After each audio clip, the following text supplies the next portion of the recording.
Title: I deeply regret betraying my husband. It was never my intention because I genuinely wanted our marriage to succeed. I don't want to deceive again, I've buried so much of it while it was happening. Hi everybody!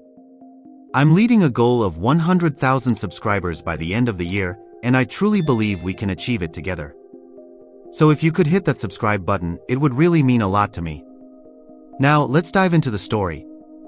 So, it's been 3 months since D-Day, and the emotional roller coaster continues.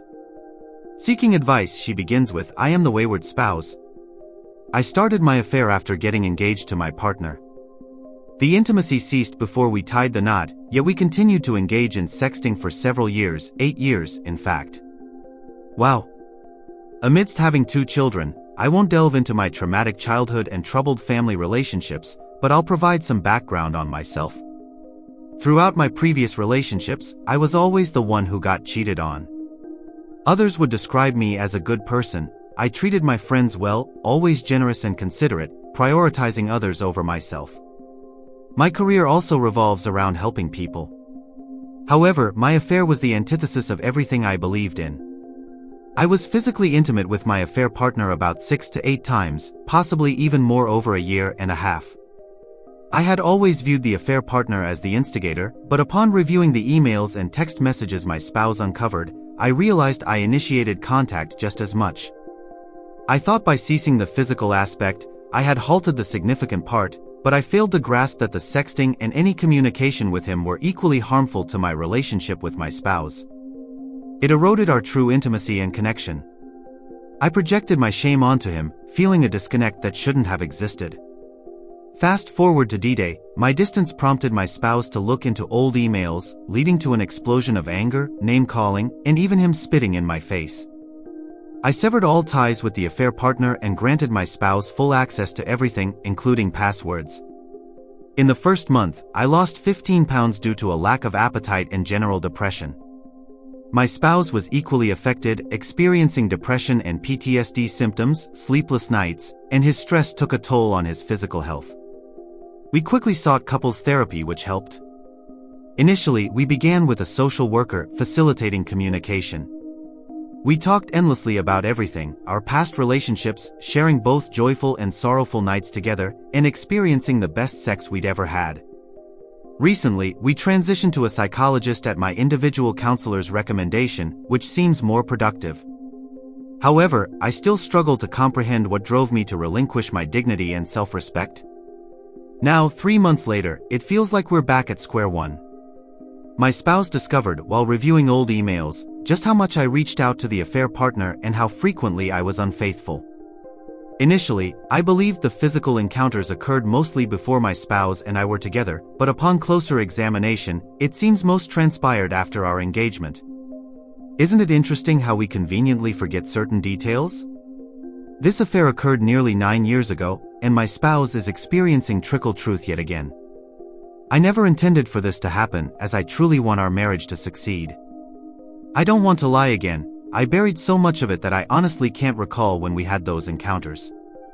Initially, I told my spouse that the affair partner was the one reaching out to me most often, with me constantly telling him to back off. This was the lie I told myself for years to cope with my selfishness. I never aimed to deceive anymore, but I see how years of lying can seep into your character. My relationship with the affair partner was predominantly sexual. I never desired a real-life relationship with him, aside from the orchestra we were both part of.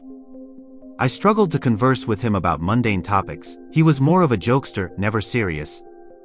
I allowed myself to develop a sexual crush on him. He made me feel special and transformed me into someone entirely different. I believed I was constantly on his mind. He also got married a year after I did. Alongside our sexual encounters, I attempted to engage him like a friend up until D-Day. Despite everything, I have always loved my spouse. We have our own unique story of how we began, but that's a tale for another time. I'm still trying to navigate my reasons through individual and couples therapy, but I know it will be a lengthy journey. I never labeled my actions, I consistently pushed them aside and became skilled at it. My childhood trauma taught me to block things out, even though I knew what I was doing was wrong. I believed I was shielding my marriage. How mistaken I was. I've not only shattered the trust he had in me but also broken myself. I no longer recognize who I am, apart from being a liar and a cheater. I even deceived my closest friend and carried those lies alone, which ultimately destroyed me. My actions define me as someone lacking values, morals, or integrity, just a selfish, deceitful individual that I wouldn't want to be friends with, let alone marry. Now here I am, with my spouse out at the park with the kids, while I attempt to piece together our history because my spouse seeks timelines for when events occurred. He believes that after 3 months, I should be able to detail everything and clarify why I acted as I did. Was it about him? Was it the sex? Was it better?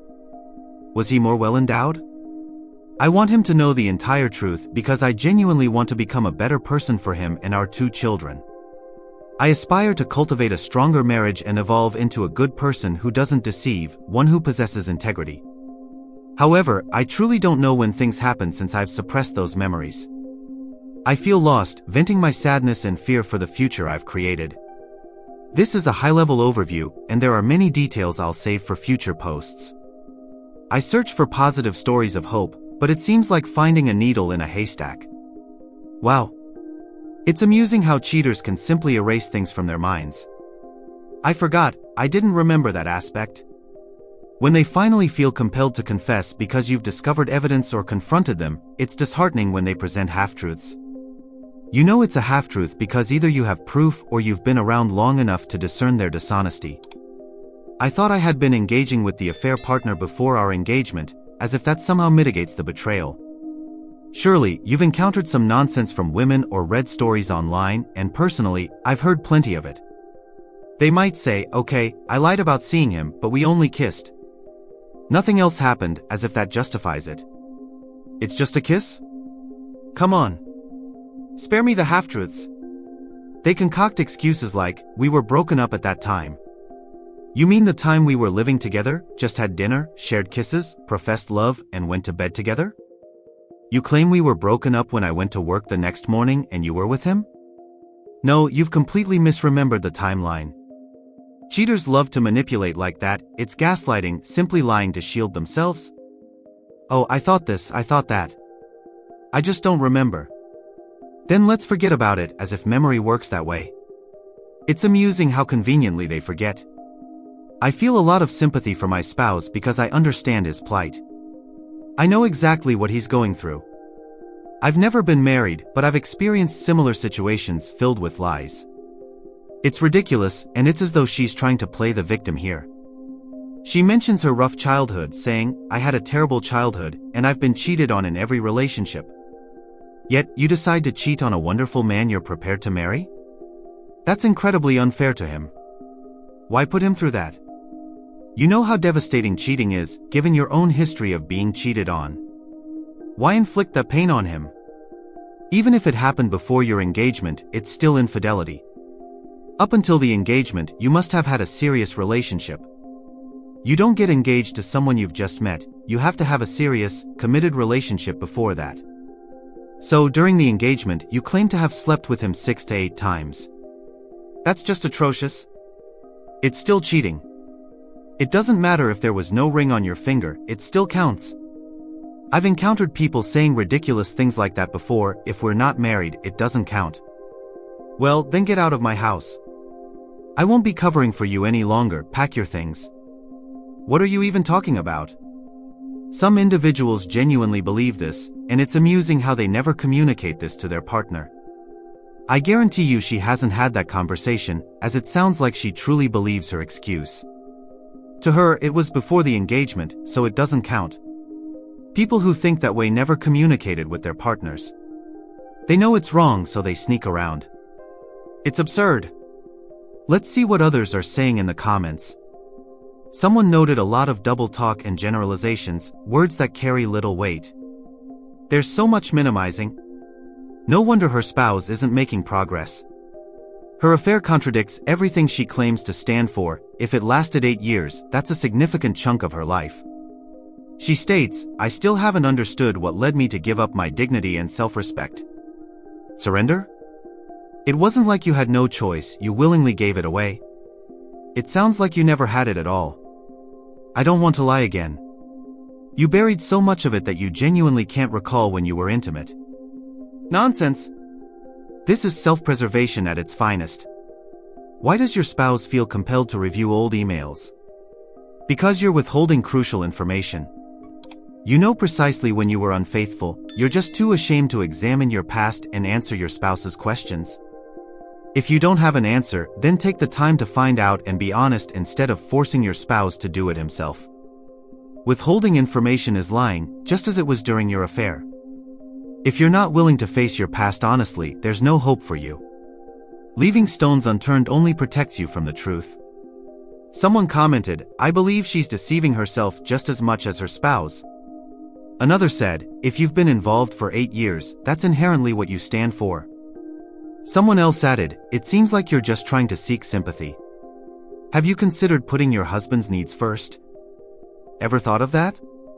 It's astonishing that you managed to have an affair for years without reason. That will undoubtedly hurt him more than the half-truths you've shared. Honestly, you should consider letting that man go." I've heard that growing up in a fractured family, particularly one rooted in infidelity, is tougher than having divorced parents.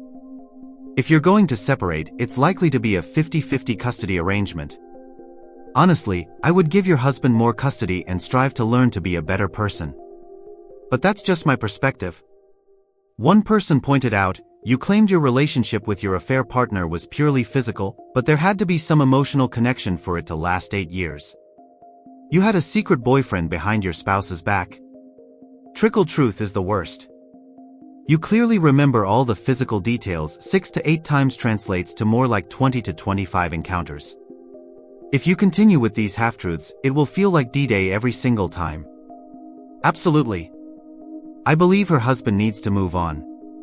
I wouldn't waste my time trying to uncover the truth. As I mentioned in previous videos, I understand why people seek closure. They hope to hear something that might salvage the relationship. They've invested so much time and energy, yearning for the cheater to say something to mend the bond, hoping everything returns to normal. The harsh reality is, once someone betrays you, it's over. You have to walk away. The fact remains that she cheated, that's all that matters. There are children involved. Oh man, let's not overlook that. This complicates everything. When someone betrays you, they send a clear message: you mean nothing to me. I can either keep you or walk away. Your feelings are irrelevant to me. You must recognize that when someone cheats and deceives, discussing private matters with someone else, they show no love or loyalty to you. You need to escape that situation. Run fast, steer clear of someone like that. A commenter said, "For you, it's been 8 years, but for him, it feels like yesterday." As you continue to withhold the truth, you're merely focused on your redemption. You can be a decent person, but your marriage will never return to what it once was. Another pointed out, "It appears she's trying to elicit sympathy, but she comes off as a narcissist." Did she make significant life changes to benefit her husband, or just herself? She's wallowing in self-pity so much that she's hindering her husband's healing process? On that note, everyone, I'd love to hear your thoughts in the comments. It's tragic, it's disheartening, and it's utterly ridiculous. And that's the end of this video, everyone. If you have any thoughts you'd like to share, please leave a comment below. Don't forget to like and subscribe if you like this content. Turn on notifications to stay updated on my latest posts. See you next time.